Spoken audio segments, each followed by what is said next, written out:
Expanding reality. Tanya Battiston, it is so nice to see you. It's finally grateful to get you on the show here. Here we are. We're hanging out. You're fascinating and amazing, of course. You're tied in here with the tribe. You have an incredible gift and an incredible skill set that just speaks to my heart directly. And I'm just so grateful to get to introduce you to my audience and to hang out with you for a little bit here. So, to the first part first, if you don't mind, introduce yourself for the audience that may not be too familiar with you, darling.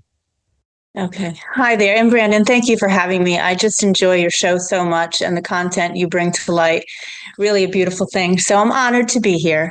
So I am a veterinarian who then, started working with a Reiki with animals, which led to animal communication, which led to energy healing, which led to the human animal connection. I do a lot of portal work. I do a lot of connecting people to their own light and helping guide them through it. And the animals have really brought to light the humans and what I can do to reach them, and really it's just a beautiful thing. So I'm newly recognized as someone who does all the other stuff professionally. I've been a veterinarian for 25 years, but this new journey has been the most exciting yet.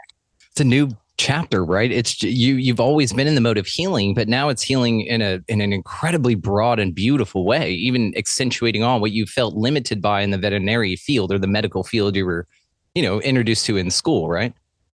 Right, exactly. I was awake as a child, and pretty much once I turned that off around 12 years old because of some negative experiences, I was kind of caught in the matrix, just going through. I had to be someone, I had to fulfill all of these roles that my parents and society expected of me as a gifted student, and was eventually led down the path by an amazing, I would say, divine intervention to be a veterinarian, as my goal was always to work in the ocean as a marine biologist. Being from the ocean state in Rhode Island, my trajectory after, during high school and afterwards, was to go into marine biology. I love the ocean. I love the creatures within it. I would be in the ocean every moment, felt harmony in it.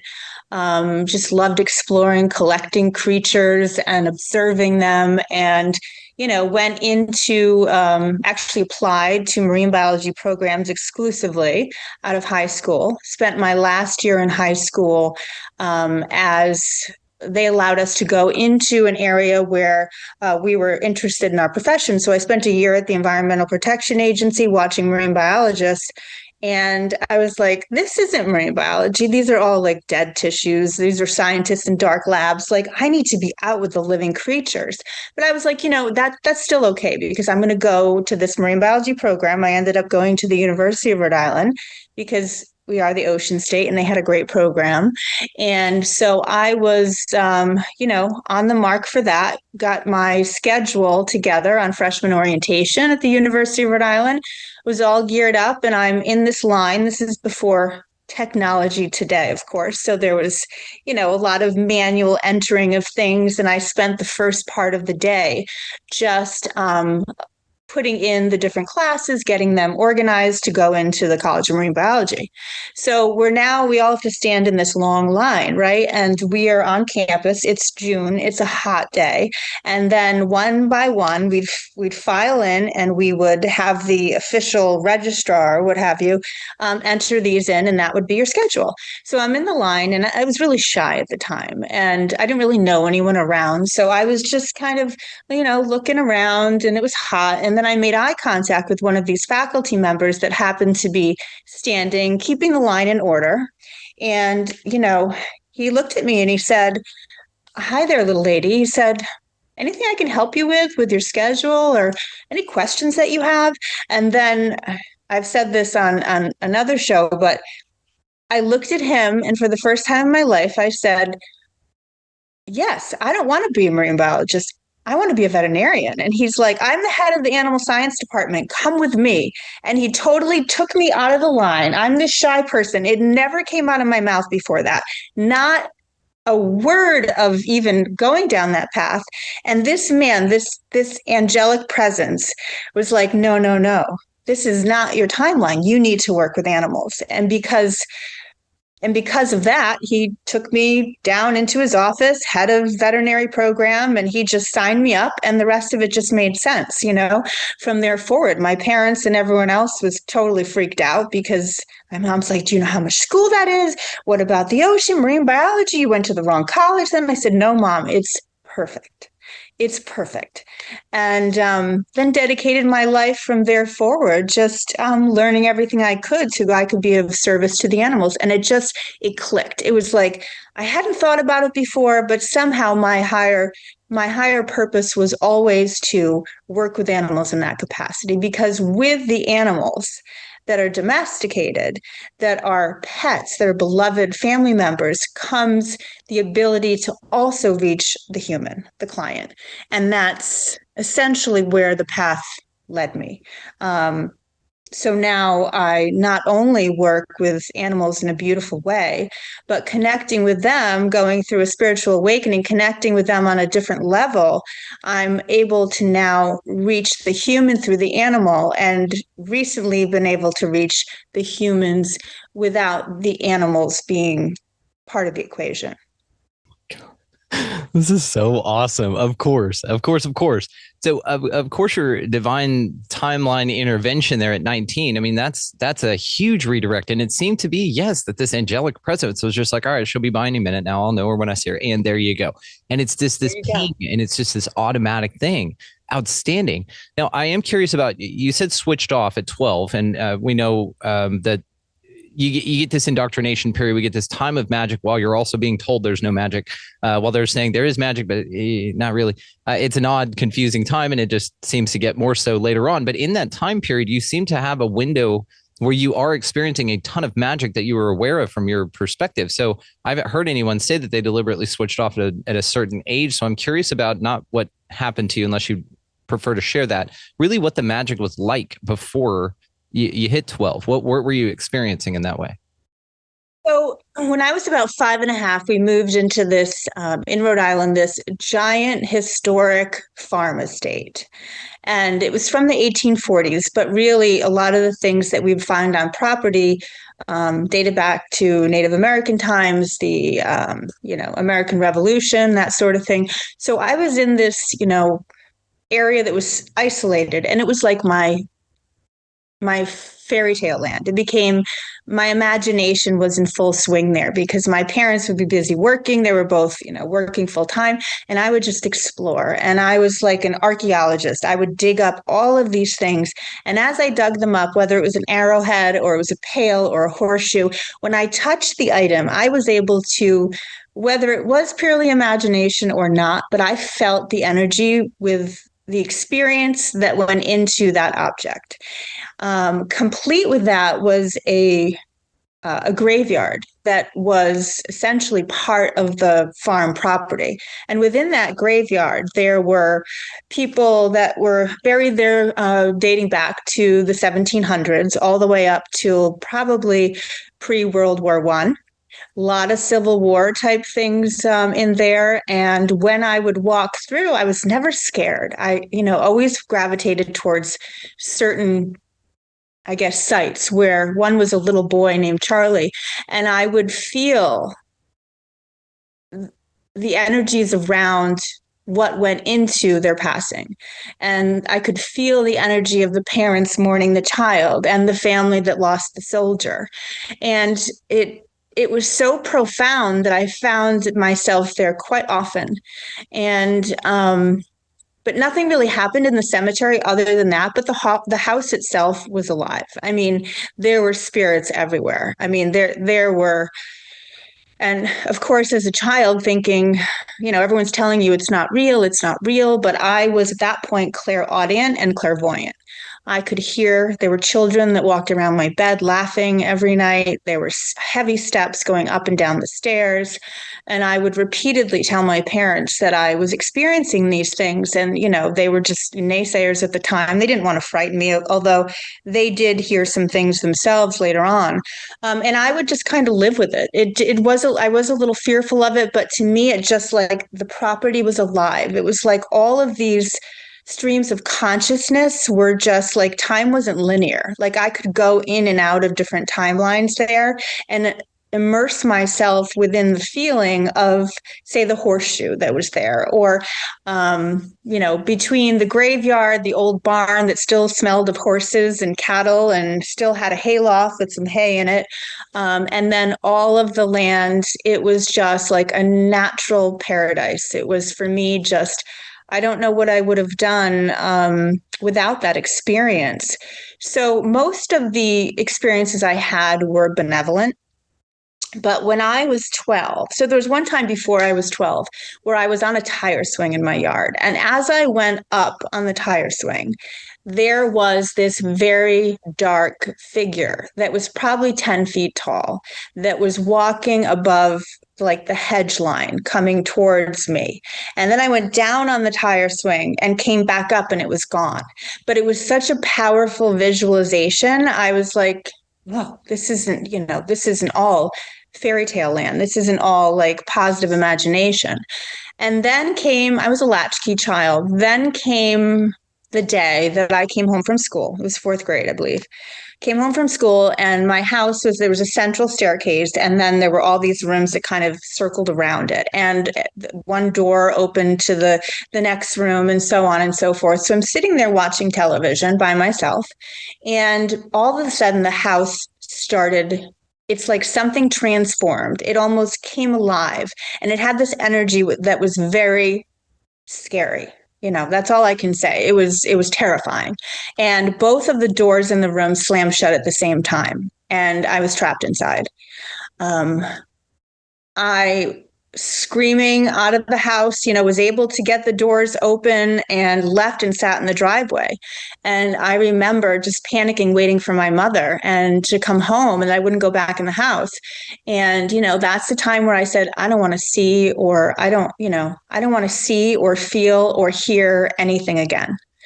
And it was pretty much a profound, at that point forward, I don't remember ever experiencing anything that I can really put my fingers on until my awakening in 2021. I've always been connected. I mean, animals, let's face it, they are so easy to connect with. When you have these beautiful, their heart portals are wide open, they have this divine connection, like how I just figured everyone kind of felt around animals like I did, like could feel what they were not just thinking, but just knew more by touching them or being around them, which really helped me as a veterinarian be a very successful diagnostician and all of that prior to my awakening. But after I had the awakening, I had cleared out so much that my light body was activated. And in there, so I could connect with animals on a different level, heart portal to heart portal, light body to light body. And they were ready for it. And not every animal is open. Every being has free will. But for the most part, once I found that connection and cleared away my separateness and my ego, I was able to see them as part of me and everything else that is, and they're beautiful, like the beautiful song that they had to share with the world and what their purpose was in the lives of so many of these humans. And it has been such an amazing gift. And in that, it is difficult because I do work as a clinician, a Western medicine veterinarian. I now do alternative therapies, and I have a business where I can reach people and animals, from that alternative vantage point. But sometimes I just, I do incorporate it into everything that I do. I may just not say it to the owner, but I do. I have plenty of times where the animal will defer or look to me, and I immediately change my gaze over to the human, and I'm like, you brought them here, and there comes a conversation. I'm also an oracle of truth and light codes, so I do get information for people. And so I've been in this situation where I'm there as a professional. I'm there to see the animal is energetically communicating with me. Some of the animals are actually coming in with illness that is derived from siphoning it off of the human. So there's this whole interplay of I'm siphoning, my human needs help, and I'm going to hold on to the sickness, the density, whatever it is, until they can find their own light, right? And most animals can do this for a very long time, but inevitably they can become sick from it as well. If the human doesn't give them a break and a time to recharge. Like some people that are caught in their stories and anxiety, depression, trauma. And I see so much of that. And they know the animal is giving them comfort, but they don't understand the capacity to which they are receiving love and healing just by having them in their presence through these energetic cords. So I see the cord from me to the animal, then the cord from the animal to the human, and then I can connect to the human. And so I do recognize when people are there to actually see me. They don't know they're there to see me. And I will often engage with, one question I'm very personable. So I usually know a lot about people, but I'll just ask a question about something. And it'll be maybe a trigger point to where, as an empath, but also as a veterinarian, people are very open with speaking with me. So that is a beautiful thing. But now that I have these little tools to hand over maybe some light code subtly, or just, give them a piece of love or some sort of light code, then I feel like my job is done, and or at least partially. And the awareness that's brought in, it doesn't really they don't connect to it right away, but I know that maybe sometime in the future it will. So I've been encouraged by my mentors to be the oracle when I feel something strongly that I must say. And the animal is cheering me on. And I will go ahead and, in some way that's very subtle, or sometimes direct, sometimes it's screaming in my head, I will deliver that. And it's always to help the person. It's always to bring awareness. It's always to, be something as a gesture of light and love. And with an open heart and a quiet mind, it's amazing how much you can sense and feel in any living being. We get excuse me. We get a lot of touching perspectives on this show, but oh my God, that's outstandingly remarkable. The way that you've connected. Yes. I mean, we know that animals are healing tools for us, but I never, ever, ever would have thought that we're putting our shit on them like parents do to their kids or something like that. That's heavy. And the fact that they're here to take that is beautiful and makes folks like me and you all the more reverent for these creatures. But also it's fascinating that you're able to see that your job is to heal that human thinks it's there to bring you to heal its animal that is sick from the sickness that the human is giving the animal. And you're able to detect that the animal is actually taking that on and relaying to you what's really going on. So in a way, you're now healing everything all together. It's so much deeper. But I noticed this with our vet. We have a phenomenal vet. And I'm sure you're incredible. If you were closer, we'd talk. But she has this ability just to give you so much confidence in her wisdom and knowledge that you're like, yeah, whatever she's doing is going to help the animal. And then that absolutely automatically takes it. But where you're able to then look at that person and say, hey, what is that conversation? If you have an example, I'm just really curious. And, no names or anything. You can trade the dog out for a cat, whatever you want. But I'm curious what an animal conveyed to you that you were able to convey to a human, that where there was a connection made and healing done in a complete circle roundabout way, if you have an example. Oh gosh, of course they do. There's so many. Well, my initial connection, how it all happened, and then I'll give you an example.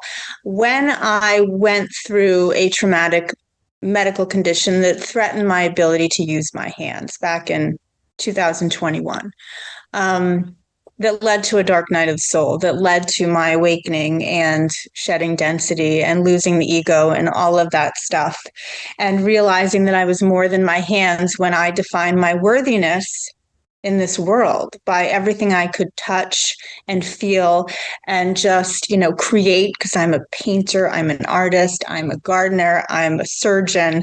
And it was like the universe knew the only way to slow me down was to take away the things that that I required to do all the things I was busy doing. And, I was approaching pretty severe burnout, because you do get, it's not compassion fatigue, but you do. I was self-sourcing. So I was using my energy as a heart-centered, like unworthy archetype, giving my energy to heal. And in so I was depleting my own stores. So during the time that I was recovering from the hand, both hands, 5 different surgeries in 3 months, both hands being, not able to carry out the tasks, I had rescued this rabbit. Her name was Benita. And she was 10 and she had cancer, really serious cancer. And so it just so happened that while I was home, I was tending to her. She had about 5 months to live. I was not her initial veterinarian through the rescue, but I became hers by default. 2 other surgeons tried to close this, tumor area, and they were unable to. So they were like, Tanya, I'm going to give you a shot. And I am automatically connected with her, and I was able to successfully close, this surgical area. And then 2 months later, she came up for, like, the rescue wanted her to live out her final weeks and days in a loving home. And of course, what's one more rabbit? So I said yes. That rabbit, I took up Reiki when I realized I was more than my hands, that I could heal through energy without my physical body. And that this rabbit would seek me out and connect with me. And she would have periods that, one day I remember she fainted on the ground, and I was like, oh, this is the end. And my kids, I said, say goodbye to Benita, everyone. And so they were eating dinner, and I was just crying on the floor, and I went over and I touched her, and I immediately felt this like jolt of energy. And I was like, and I was just learning Reiki at the time, but I put all of my love and intention through my hands, out from my heart, into my hands and into her. And I just sat there with her. And there was a time where I couldn't even take my hands off her. It was so powerful. And so when I did remove my hands, because it was time to serve the meal, I said, I'm going to take her to euthanize her after. And then my son Blake said, Mom, look at Benita. And I turned around and she's up and she's eating at her little bowl and she's happy as could be. And I was like, what the? Wow. And so then she would come to me. She would seem to have days that weren't as good. And yet she would come over to me and push her head into my body. And she would sit there and I could feel. She taught me, and then I was able to communicate with her. So she was the first animal I was able to communicate with in that fashion. And it was her. She actually ended up living 2.5 years, like more than 5 months. And she had Reiki every day. But she was a powerful lesson to me. It was like, we're going to give you this beautiful soul, and their dharma is to come and help you learn your gifts, all the while helping this beautiful creature live longer than perhaps they would have without love. And she was a gift. So from there, everything else just followed suit, because I was off for 6 months, recovering with my hands. And so all the time I had Benita and my other rabbits, which, just to mention, rabbits are actually the easiest species to communicate with for me. And the reason being, animals don't have ego, right? But they are such gentle, heart-centered, like heart activators, because they're soft and they're gentle, and you can hold them, and they have such beautiful, they live on the earth, they graze off the grass, they don't have any expectations, they're prey animals, not predators, so there's just this natural beauty about them.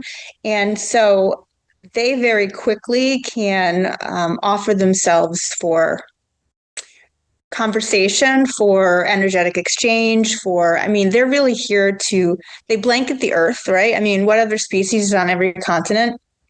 And, they blanket the earth, and they're like little portal activators. They're little light beings to me. At least that's how I see them. And that's why I rescue so many. So with all of my rabbits and my dogs, for sure. But, not every dog soul is here on a mission, but most of them are. So of my 3 dogs, 2 of them I can actively feel and have an energetic exchange with. And then I have one who's like Loki. He's like mischievous and just like sometimes not even there. He's just like, look at me, look at me, look at me. And like there isn't any depth, but he's there for smiles, And so anything that I might connect with him wouldn't be anything more than kind of just like smile, smile, smile, ball, ball, ball, feed me, treat, treat. And there are dogs that are here for that, but the ones that are, and cats too, the ones that are here to help a human are on a mission to do so.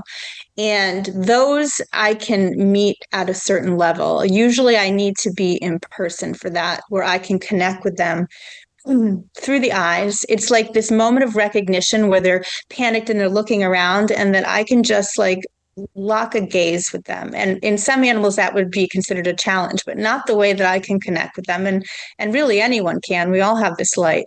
It's like seeing them for the beauty that they are. And I look through, and through there, it's like they recognize me as just love and, and trust. And for those animals, I'm able to reach in a deeper place. And that really is the reason, well, I'm on this path, I think. Just being able to unlock that, and then to share with other people how they can gain the same access. So I do, I've done some workshops on animal connection, because everyone, and in so doing, they can not only connect with their animal to understand like what might be I'll give you an example. So I had this dog that had tremendous OCD, had gone to was just licking this paw, and I hadn't seen it originally, but had gone to behaviorists and gone to all of these things, and they've tried medications, they've tried therapy, distraction techniques, behavioral therapy, and the dog was still licking itself crazy. And I ran into the owner on vacation, and it was just like, oh, hi, how are you? And she's like, you know what, my dog still is like licking. We've tried everything, Tanya. Do you have anything? Do you think the energy work you do would help? And I said, well, it certainly seems like you've done everything else. You've done your due diligence. I'd be happy to work with, your dog when we get back. And so she set up a Reiki session for me which is more than Reiki. Again, there's communication, connection. Of course, there's life force energy and all the beautiful things in that. But in this particular dog, the dog showed me a person in the household that was suffering heavily from OCD, and the dog was taking it from the human. And I just had to sit there and say to the dog, telepathically is how I generally communicate, that you are only supposed to be a source of love in the house. You becoming sick, trying to take this from another human, is not what you're here for.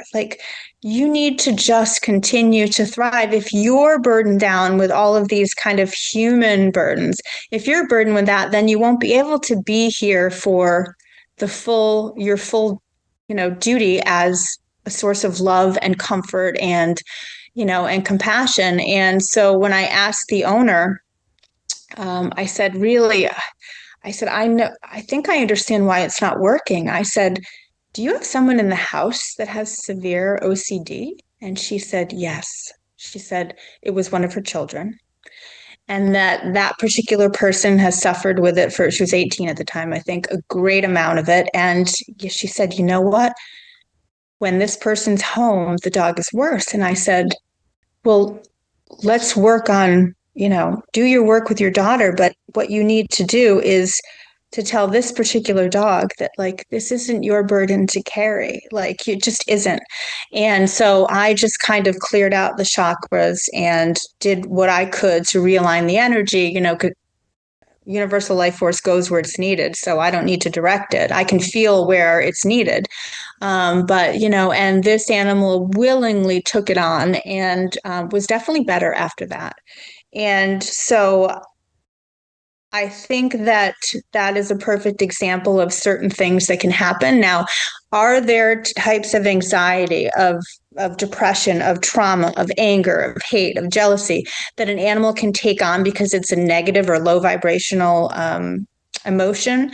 Yes. And that can come in the form of, it can block up lots of different chakra areas, but often it can lead to unthrift, sometimes cancer, sometimes, pretty debilitating conditions, and the dog or cat, they signed up for it. They willingly are taking this. It's not like begrudgingly, willingly, and they would continue and sacrifice themselves to do so because for whatever reason, they're mending hearts and they're selfless. So it's not like the human is intentionally doing this. But the animal is most often intentionally out of love trying to heal in a way that, they're connected through this cord of love. Like once you have you're in love or have love with another being and you're connecting in the heart, then anything can pass from one direction to the other. So I also teach people how to break the cords for the sake of the animal and how to work on themselves and what these vibrational frequencies of emotions or kind of that they're not only not good for them, but that there is a definite correlation with the animal. And that's a tough one to enter into in a lot of situations. So sometimes I have to just let it be, it's not the moment. And again, that's why I've really wanted to, and one might say that I've sacrificed my, my reputation as a veterinarian by coming out as someone who does all this crazy shit, right? But I don't think so. I think that the reason that I gained such professional respect and acumen and was that, so as a source who is someone who must know shit, because I'm a doctor, right? People would say, yeah, she must know shit. And someone who has successfully treated animals and been a veterinarian, that I can then say, hey, this, and it may come from a point where maybe they'll listen to me because I know shit. And so maybe what I have to say has some merit, right? And so I was like, that's what it took all of these years for me to work as a professional, to then go through the awakening, to lose the ego, to find myself, to ignite my light body, to then go back into the workplace, have this transformation that was, not everybody was ready for the me that came back after the hand stuff. It was a wild ride. I'm talking staff, you name it, like other doctors. It was, but I just was like, this is me. I see things. Once you can't unsee when the veil drops and the illusion is gone. You cannot unsee that. So my reference point now is to whether it's a human, whether it's a client, whoever it is, that I'm going to be there. I open my heart portal every day and I know I'm protected. I open it every day and my wish for each day is that let me manifest people and animals that need my light, that need to just see their own light through my loving eyes, through the animal's loving eyes. And in there will be maybe an activation for them, but bring them to me so that I can give them some sort of clarity or some sort of just key that will help them unlock something within themselves. And that happens now, the light, the more density that you shed, the more your light body's activated and the more you can just connect. Like on the horizontal plane, toroidally, you can connect with just everything. And so, yeah, it's a wild ride. But now everyone kind of just knows that, woo woo, that you can get the really technical version of me that, can recite lots of things and know lots of things, or you can get the side of me that, might be able to have some kind of a truth code for you, or may have some understanding. And I think holding a presence with a quiet mind and an open heart, when you hold that, other people that are just drowning, they can come up for air around you and feel safe. And, that's really what my job is here, like as a light worker, is to just be a safe place where someone who feels misunderstood, unheard, traumatized, whatever it is, that I'm just like, I'm looking at you with love, because you've got to, it's a soul thing. Like my soul to yours, we're like one. So I love everybody as a soul. People might drive me crazy, but I have compassion for those that are maybe the ones that, probably in someone's eyes may not deserve that level of compassion, but I find that's the only way to approach things. And, one heart at a time, if I can heal them, it's more than the animals. They showed me the way. And now it's my turn to take their lesson and apply it. Just not enough positive things to say here. You're the embodiment of what we're talking about here. We have so many folks that we talk to with doctorates and who have been through the education system and who have done all of those things.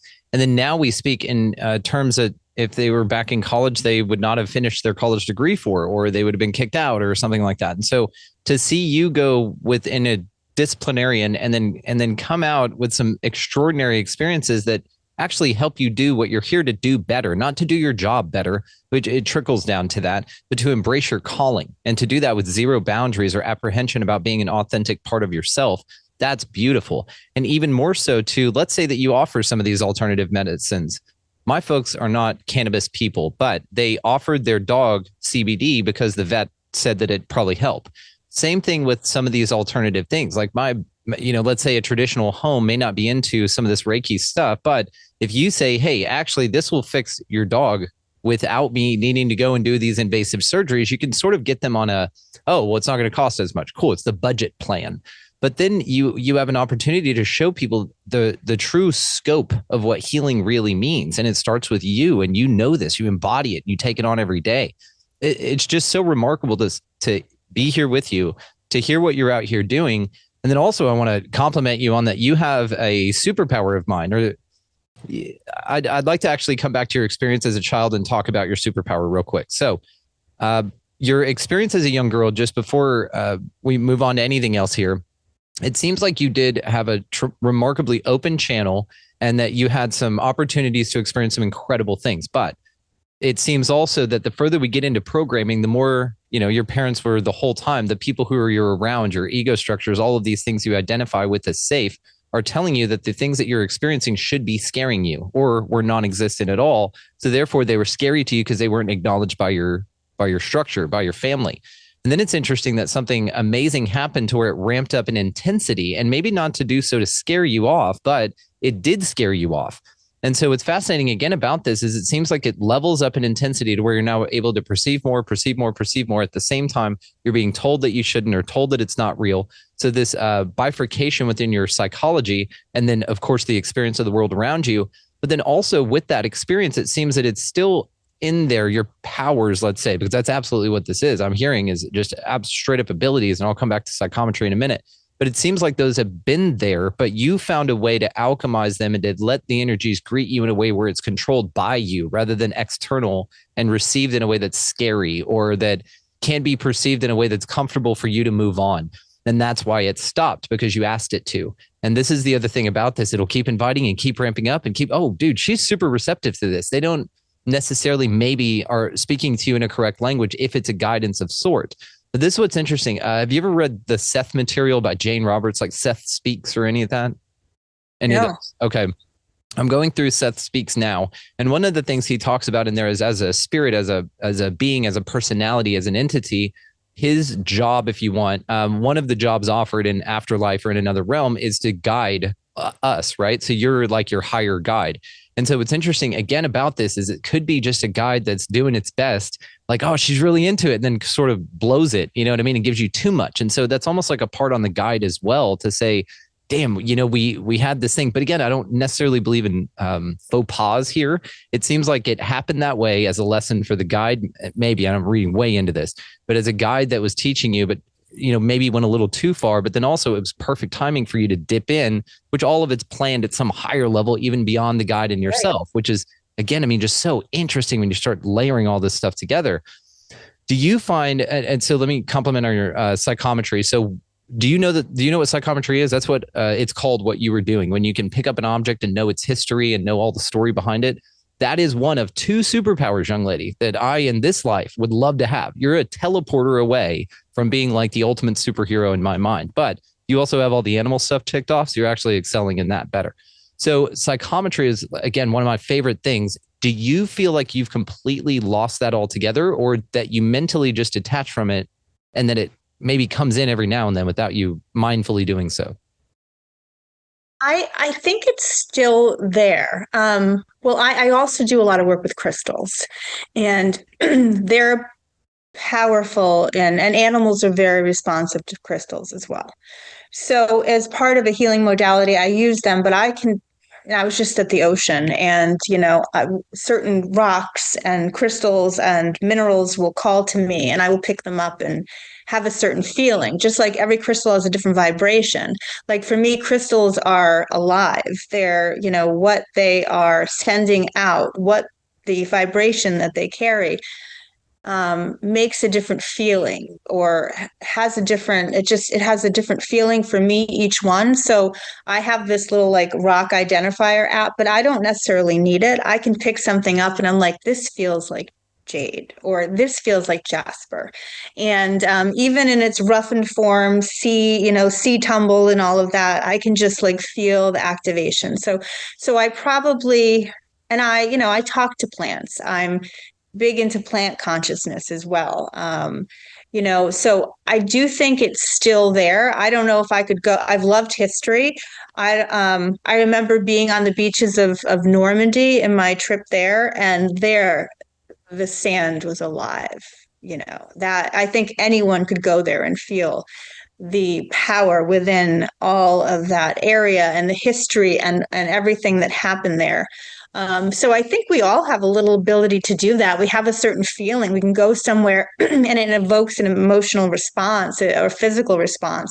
You walk into a house, either the energy is good, the energy is bad, So I think it's all about energy and feeling into it. But the kind of creativity that I had as a child, as an innocent, yet at that point programmed or psyoped on everything. I feel like if I could go back to the innocence of my childhood before I learned who I was supposed to be and all of this other stuff in this third dimension, then I probably would have that raw ability a lot better. So I'm seeking to get back to that. But I do think everything has a feeling. And as someone who's I'm pretty much I'm claircognizant and I'm clairsentient. I don't see and I don't hear. Those are the two things I turned off. And as of yet, they've not turned back on. But my feeling and knowing come together in a powerful combination. So, I've talked to Amy Belair and I'm like, this clairvoyant thing, I just want to see things. And she's like, just keep working on it, Tanya. I have seen bad things, but I don't see beautiful. I mean, I see beautiful things, but, I had a starseed that I raised traumatically. And he would be attacked by entities. And I had to learn how to remove them, recognize them, and clear them. And so I would say that anything that I have seen has been more of the mama bear coming in. That's, part of the dragon in me is like alchemizing things, transmuting things that aren't positive or of the light that I think are a threat, in this case, was to my son. And as far as light, I mean, I see light and love and everything, but no, I don't see ghosts. I've seen the dark stuff only because I'm supposed to, because I was supposed to do something about it. And I was in high connection with my son who was under attack repeatedly.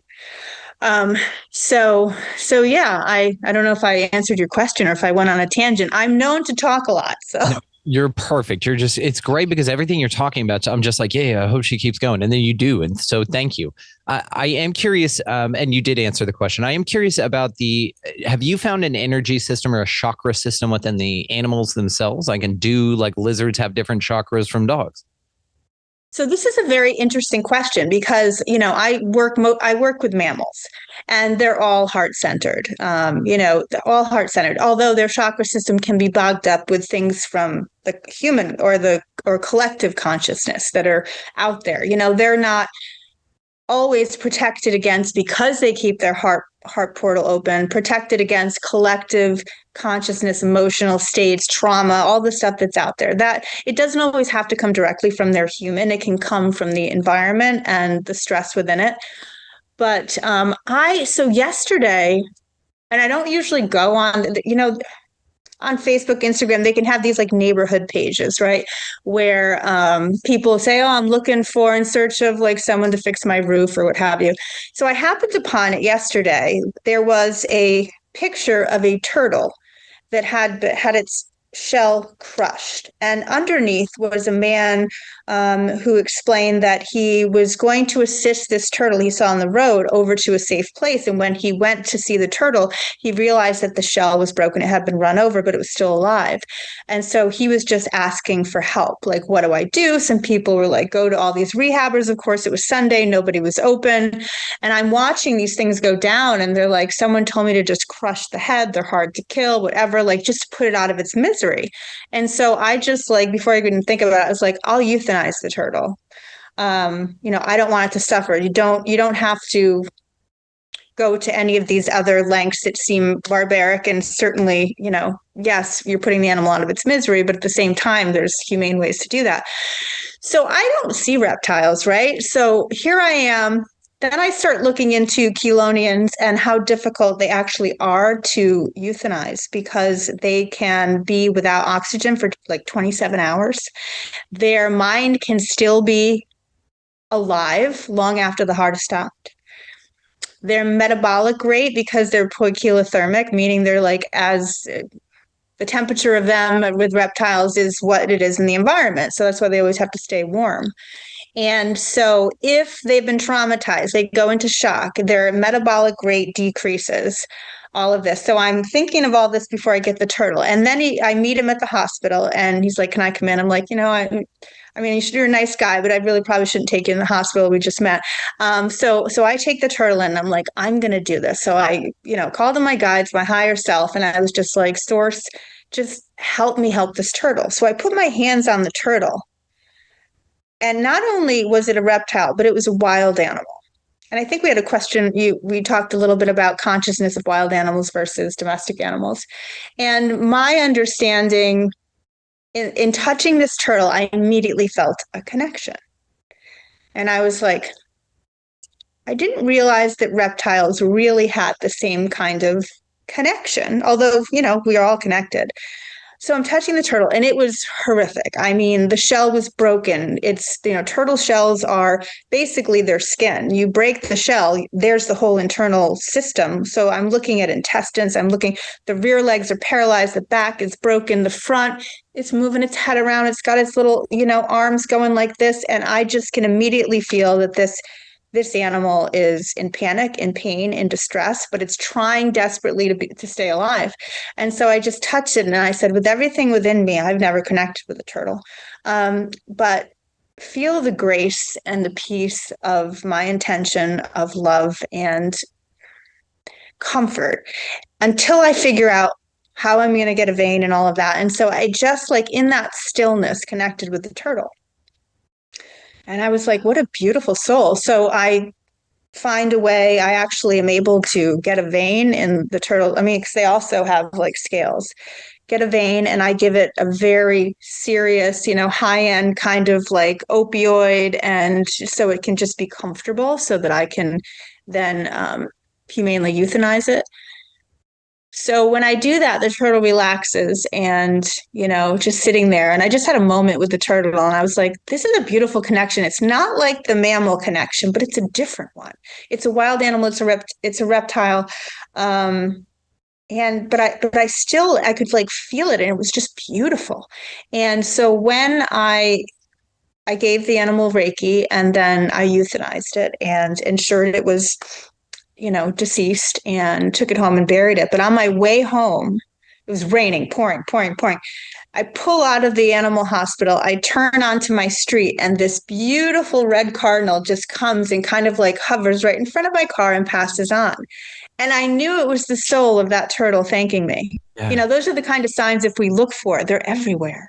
But I knew on this rainy, gloomy day, this bright red cardinal, and it was torrential, came and just kind of like lingered in front of my car and then flew off. And I was like, oh my gosh, that beautiful soul is free, So yeah, I think we're all heart centered, at least we're supposed to be. And, we get too much in our heads and our minds and get caught up in all of the things that make us separate from each other. But I connected with that turtle as beautifully as in the moments before its death and in a state of pain and suffering as I would with any other creature. And it accepted my help. Like, free will is still there. They don't have to connect with you. Animals don't, and some don't. But this one did in a beautiful, loving way. And I was I just came home smiling that, like, what a beautiful soul and what a tragedy. And thank goodness I was able to offer it a humane way to pass. But yeah, it touched me. So it just so happens that experience happened yesterday. And no, I'm not going to start seeing chelonians and turtles and all of that. But, I will be there if one is in need, for sure. That's incredible. What an amazing story. And yeah, it's just even to the guy picking it up. We love those kind of things. Like the people just stopping on the side of the road, picking turtles up. We love that kind of stuff. It just shows the heart and the reverence, And yeah, there's turds in every delineation. And we even say this, jokingly, we have a shirt and all that about lizard turds, right? And these right. Reptilians that are running the place, but we don't consider all reptilians turds, right? I feel that there's still balances and energies and all of those things. And just, it seems like the turd reptilians have a large representational presence here, is what it would feel like, right? At some level. I've got a banger idea for you and your business, but I'm going to tell you off air. But also, I wanted to come back just real quick to the chakra system. So have you identified chakras in, let's say, dogs and cats? Let's just stick with those two, because I'm just curious about what your read is on the energy body of them. And if they are, do they have like the same portals, or like, do they have a root, a sacral, a crown, all that kind of stuff? Oh, they have all of the same chakras, but they're not in the linear, like Sushumna line, the Kundalini line that we have. They're in different places because they're also, not bipedal. So most of them are on all fours. So it does change it. I actually have this beautiful diagram in my office of the chakras and where they're located on all the different species. That's awesome. And yeah, they're not always where you think they're going to be. But I have found that it was something I purchased when I was learning Reiki, and that it pretty much matches up with where I see the chakra systems. And it even goes to fish. And I haven't done that, although maybe that's what I was doing in the ocean all those years. I don't know. Nothing ever attacked me. I know. Yeah. So, but they are different in every species. And I pretty much deal with dogs and cats and rabbits, and other small mammals. So theirs are similar. Rabbits they're not along the line that you would expect. Like their third eye and their crown are like together, and like the heart, their solar plexus is like up a little further, and their heart. So they are in different locations in different animals. But, I'm not someone who has worked a lot with horses, but I just can only imagine the energy of working with the horse as one of the most powerful beings, on this planet. But yeah, they are located in, they all have them. the same chakras. I think fish are missing a couple on my diagram, but just the same. Yeah, I mean, you can tap into their energy centers. They have them. The meridians off of them are in different locations. That's why human acupuncturists would have to, do something different to figure out animal acupuncture. And I do recommend animals to see alternative therapy too, in addition, and acupuncture is one of them. So veterinary acupuncturists, you need to know where the chakras are and where the meridian points are because they are different. Wow. It's a whole thing. Do you feel it's actually, I'm not even going to answer that question because that's the dumb question. I'm just going to pull it right from my face and just tell you how dumb it was before I even let it out of my face. But questions are dumb, Brandon. Do you feel that it's all poppycock, like it's all bullshit? I mean, because again, this is a dumb question because you're very healed into it. But do you feel that people who are out there doing acupuncture and things like that are doing it under the guise of bullshit? That there are some charlatans in that area? Oh, there's definitely. I mean, there's false light deception everywhere. Just like not everybody who's performing Reiki is doing it out of a good space. Not everybody who's doing tarot, because can you channel the darkness as easily as the light? Yes. Can the darkness come in as a false light? Yes. And so discernment is extremely important. And, you just have to feel things out. Like, don't even trust reviews, things like that. I say you got to meet the person and just get a feel. I mean, we all have intuition, just use it. If we used it more, we'd be led down. But so many people are scrambling and desperate, like they're newly awakened or there's something and they know, and they're just desperate to get a reading or get, a Reiki treatment or something like that. And so maybe the discernment goes out the door. But there's definitely some charlatans, and I don't know of any directly in the veterinary field here around me. I think most are pretty reputable. But I mean, it seems like you can get Reiki almost anywhere now or what have you. So the people that I've gone to are authentic. But yeah, they're just like there's fortune tellers, and that sort of thing. Some of it is a psyop. Some of it is they aren't authentic. Some of it is false light deception, corrupted light. But for the most part, I'd like to, think that you can recognize that easily if you just open up your own internal sensor. Outstanding answer. And you're absolutely right. And it's still all valuable in my mind. Like even charlatans, which is another reason I just felt it yanked from the record here, but that even charlatans play their role in your awakening and in sharpening your discernment. Because if you're just everything's correct and true the whole time, how are you going to know that some shit isn't, or some shit isn't in alignment with you? You need to be bamboozled a little bit here. Right. Absolutely. Yeah. That's part of the show. And that's okay. Have you spent much time around dolphins? Oh my gosh, no, but dolphin consciousness. That's what I'm saying. Whales. Connected with the rabbits, but I'm going to think once you get around dolphins, it's going to be some next level shit for you, especially with your tie to the ocean. You're absolutely part mermaid and Atlantean for sure. And then, you get into the ocean. I bet you'd just be riding dolphins around. You know what I mean? I bet that's what it would be. They would just carry you off to their. Oh my gosh. I mean, just to, I think their consciousness is Syrian, but whales and dolphins have this amazing, beautiful consciousness, and I would love to work with them. I did work with some marine life when I was doing an ophthalmology rotation who worked, do you know seals get cataracts a lot? No. A lot? If you go in for regular eye checkups? Yeah. Yeah, a lot, meaning the ones at the aquarium here, we took it, I think it was 5 out of 12 of them had cataract surgery. I pictured the little glasses for him. That's adorable. Yeah, I know, right?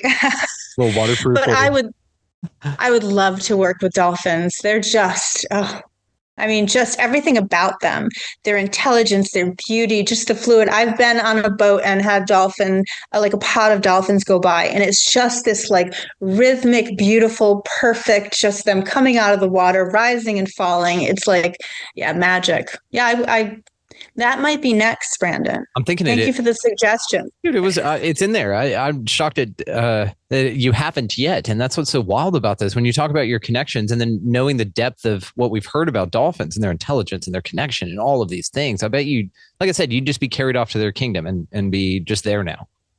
Oh, absolutely. I'd be a little mermaid and hanging out with the dolphins. Yeah. But when I go in the ocean, because there's all these, some of it, let's just talk about the fear narrative. How many shark attack videos do you need to watch? I'm up here in the ocean where we're near Cape Cod. Like there's a lot of sharks out there. But I have a respect for the ocean, not a fear. But when I go and swim way out and deep, even drives my mother crazy, I feel like I put this like love vibration into the water, and that the harmony that I receive back, I just know I'm not going to be harmed. Maybe that's silly, but there is a consciousness to the water as well, and all the creatures within it, and I can really feel into that consciousness. And so I don't mind going out and just feeling, the raw elements and the beauty of the creatures, the animals. Yeah, I'll see big things swimming by, but I've never been harmed with all the years I've spent deep out into the ocean in areas where we know the sharks are. I just don't think about it, so I don't manifest it. I manifest safety and beauty and harmony, and that's essentially so far what I've experienced in the oceans. I'm terrified by it, to be honest with you. So what's that about? Why does deep water scare the shit out of me? It's mysterious. I mean, the ocean itself, I mean, a riptide just carried my son out in Nantucket last week, and a lifeguard had to be called. I mean, the ocean's no joke. Yeah. But when you have peaceful, calm waters, I think it's the mystery and the fact that, we walk on land, we don't swim in the ocean. Anything there that's coming after us is going to be a lot faster than anything we can do to get away. But I think there's been a lot of fear instilled. It's part of it. We're getting all of these, fear signals to keep us small. And there is so many. I just read yesterday, I opened my phone and it says, person in Mexico decapitated by a great white tiger shark did this. Hammerhead shark. Yes, yes, yes. Hammerhead shark following woman on paddleboard. These things, and so I think there's a lot of that just, and if you don't know better, you think you're going out there and you're a target. Well, it seems like it's ramped up. Do you see it, or has it just been reported more to make it seem like it's ramped up?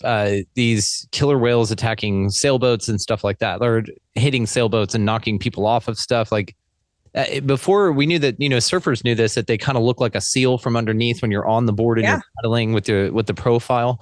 But even a sailboat, I mean, that's been in the waters for a very long time. Killer whales are very used to this, but sharks are getting much more aggressive, it seems, and as well whales are getting more aggressive, like get the hell out of our water kind of a thing, and it seems to be ramped up. But I mean, I'm just asking, what do you think? So the way this is interesting, I was reading a Syrian transmission yesterday about killer whale consciousness, and essentially it was this person who channeled this information, but it just resonated with me. It's like, you will see, we are killing Earth, we are poisoning the waters, where the plastics are in there.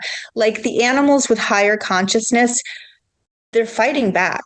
Like they know that we're the perpetrators here. They know that we're corrupting their waters and their earth. And they're like, these whales have been, and they're very much like galactic, connections and that sort of thing. They're pissed off. Like we're killing them. We're hunting them. We're overfishing. We're putting so much plastic and waste into the ocean that just shouldn't be there.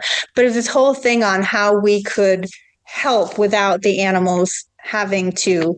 And it's not, someone said, oh, well, maybe it was a whale that was like, a boat hit it or they were upset. No, I mean, these beings, these consciousness is so elevated that their perception could be that they recognize the humans at this point, like, get out of the water and stop putting shit in it. Like, we'll share it with you, but if you keep corrupting it, then we're not going to just sit quiet. But yeah, they're coming out of the waters, and attacking all of these different boats. It's like, just get the message. As far as the sharks, I mean, with the water's getting warmer, the overfishing, like I don't know. I'm not a marine biologist now, but maybe I should go back to that to figure all this stuff out. But yeah, it is interesting. Things are definitely changing. Well, it's just really interesting when you hear about these swarms of birds, let's say, just fall from the sky, or like fish raining from the sky, like all these weird things that occur, and it has to do with the animal kingdom, and it really takes us aback. It's really like, holy shit, what's going on? So what do you think are with all of those? Like the mass, just like the birds that just fall out of the sky, all dead at once. What do you think that's from? I have no idea, Brandon. I wish I did. I think is it time of the 7 plagues again? Like, I don't know, but there is a lot of, it seems like the firmament is getting thinner. I like things are just happening at a level like as Earth is upgrading and the frequency and vibration and dimensions are, everything's elevating. Like shit's just happening. It's almost like there's no room for bullshit or, a lot of this stuff is unnecessary. We have to be made aware, and whatever that situation is. I haven't heard of the birds falling from the sky, but certainly it sounds biblical, if anything. Also, videos, yeah, it's wild because it's like hundreds of birds at once just drop. Yeah, I'm sure there's a scientific explanation. I certainly don't have an energetic one, but yeah, I mean, just a lot changing. A lot changing right now. And we all know, I mean, look at these solar flares hitting the earth. Like I think there was 2 M class 2 days ago. Yesterday was an X class flare. The Schumann resonance was off the charts. Like, a lot of things are changing, and whatever cannot hold itself within a higher frequency may not be able to continue on. And so I think we're going to be seeing a lot of things like aliens visiting Earth at a more regular capacity, or maybe, I think it's time. Something's got to change, right? Yeah, it is changing and constantly. And if they scoop, we'll make the agreement right now. If they scoop me up first, I'll swing by your place and vice versa. Okay. Send the Perfect. UFO. I love it. Let's go for a ride.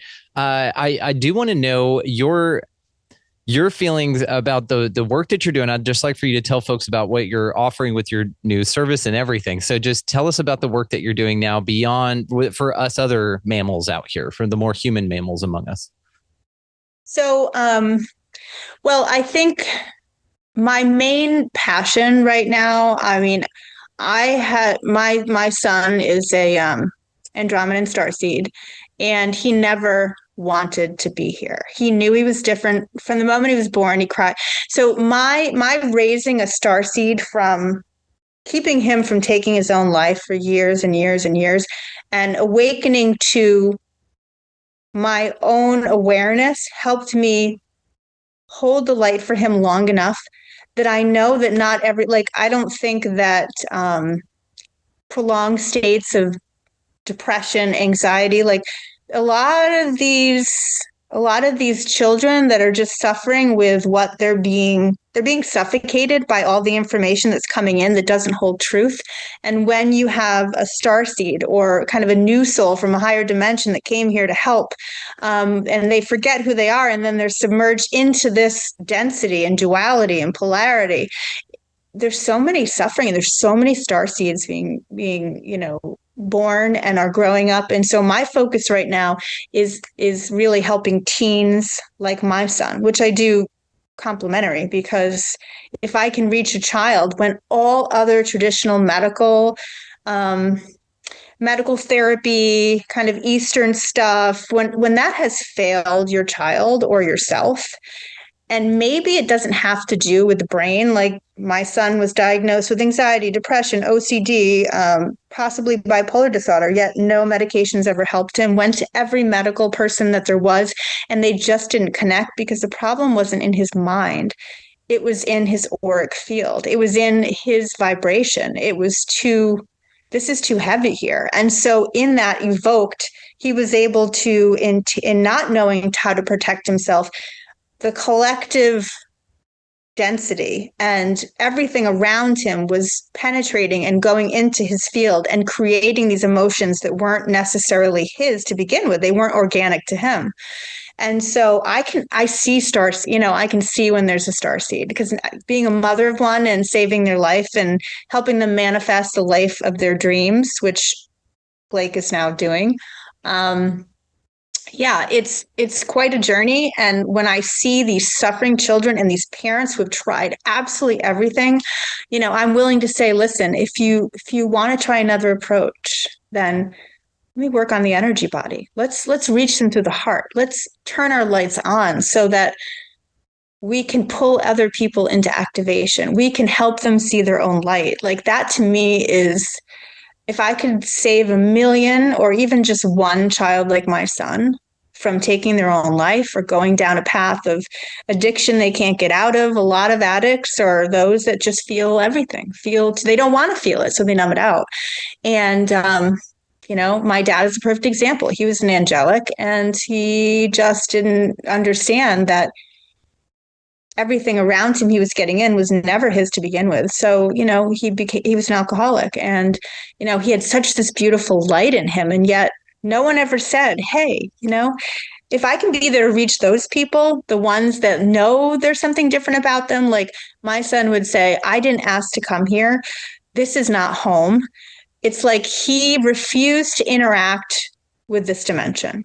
The food was poison. The information was poison. They know that everything that they're hearing from the church, from the school, from all that, like there's a corrupted code there.